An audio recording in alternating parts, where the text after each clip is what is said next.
ପରିବେଶର ସନ୍ତୁଳନ ପାଇଁ ତାଳଗଛର ଆବଶ୍ୟକତା ରହିଛି ବୋଲି ପରିବେଶବିତ୍ମାନେ ମତ ରଖିଛନ୍ତି।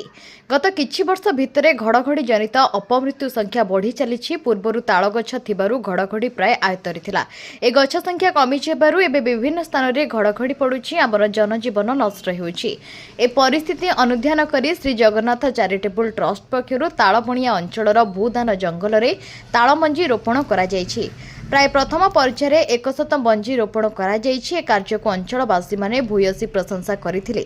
ଆଜିର କାର୍ଯ୍ୟକ୍ରମକୁ ଟ୍ରଷ୍ଟର ସଭାପତି ଶ୍ରୀଯୁକ୍ତ ଦମନ ମହାନ୍ତି ଆୟୋଜନ କରିଥିବା ବେଳେ ସେ ଅଞ୍ଚଳର ପିଲାମାନେ ସହଯୋଗ କରିଥିଲେ। ସହଯୋଗ କରିଥିବା ପିଲାମାନେ ହେଲେ ଲିପୁନ ବେହେରା, ଓମ୍ ପ୍ରକାଶ ନାୟକ, ସତ୍ୟରଞ୍ଜନ ପଳାଇ, ଅମିତ ସମଲ, କୃଷ୍ଣା ବାହାଦୁର, ପିୟୁଷ ପାତ୍ର, ଓମ୍ ପାଇକରାୟ, ସୌମ୍ୟରଞ୍ଜନ ପାଣି, ସୌମ୍ୟଜିତ ମହାପାତ୍ର, ଚନ୍ଦନ ମହାରଣା।